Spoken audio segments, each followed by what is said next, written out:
সীমান্তে অপ্রতিরোধ্য নারী পাচার চক্র, গোয়াইনঘাট ও জৈন্তাপুরের সক্রিয় শক্তিশালী সিন্ডিকেট। বিস্তারিত দেখুন প্রতিবেদনে। সিলেটের গোয়াইনঘাট ও জৈন্তাপুর সীমান্ত এলাকা দিয়ে ভারতে নারী পাচারকারী চক্রের তৎপরতা আশঙ্কাজনকভাবে বেড়ে গেছে। প্রশাসনের কড়া নজরদারির দাবি থাকলেও কৌশলী পথ অবলম্বন করে পাচারকারীরা নারীদের ওপারে পাঠিয়ে দিচ্ছে।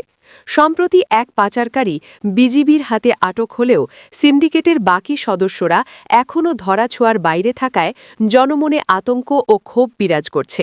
অনুসন্ধানে জানা গেছে, এই পাচারকারী চক্রের মূল হোতাদের মধ্যে রয়েছে জৈন্তাপুর উপজেলার মোকামবাড়ি গ্রামের ফয়জুল হকের ছেলে নিজামুদ্দিন।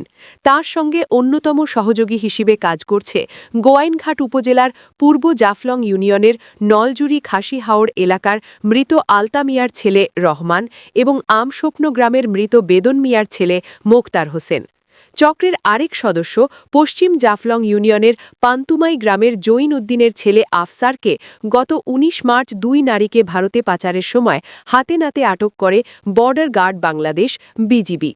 আফসার বর্তমানে কারাগারে থাকলেও তার সহযোগীরা এলাকায় অবস্থান করে পাচার কার্যক্রম চালিয়ে যাচ্ছে বলে অভিযোগ উঠেছে।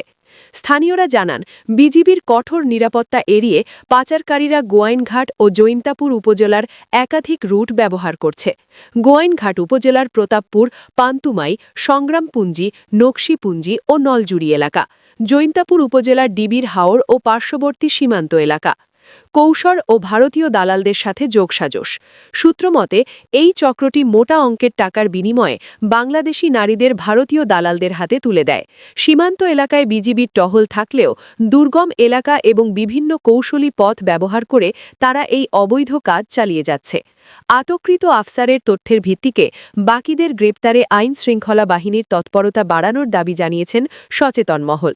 নিরাপত্তা বাহিনীর পক্ষ থেকে জানানো হয়েছে, সীমান্ত দিয়ে যে কোনো ধরনের অবৈধ অনুপ্রবেশ ও পাচার রোধে বিজিবি জিরো টলারেন্স নীতি গ্রহণ করেছে। পাচারকারী সিন্ডিকেটের বাকি সদস্যদের ধরতেও অভিযান অব্যাহত রয়েছে।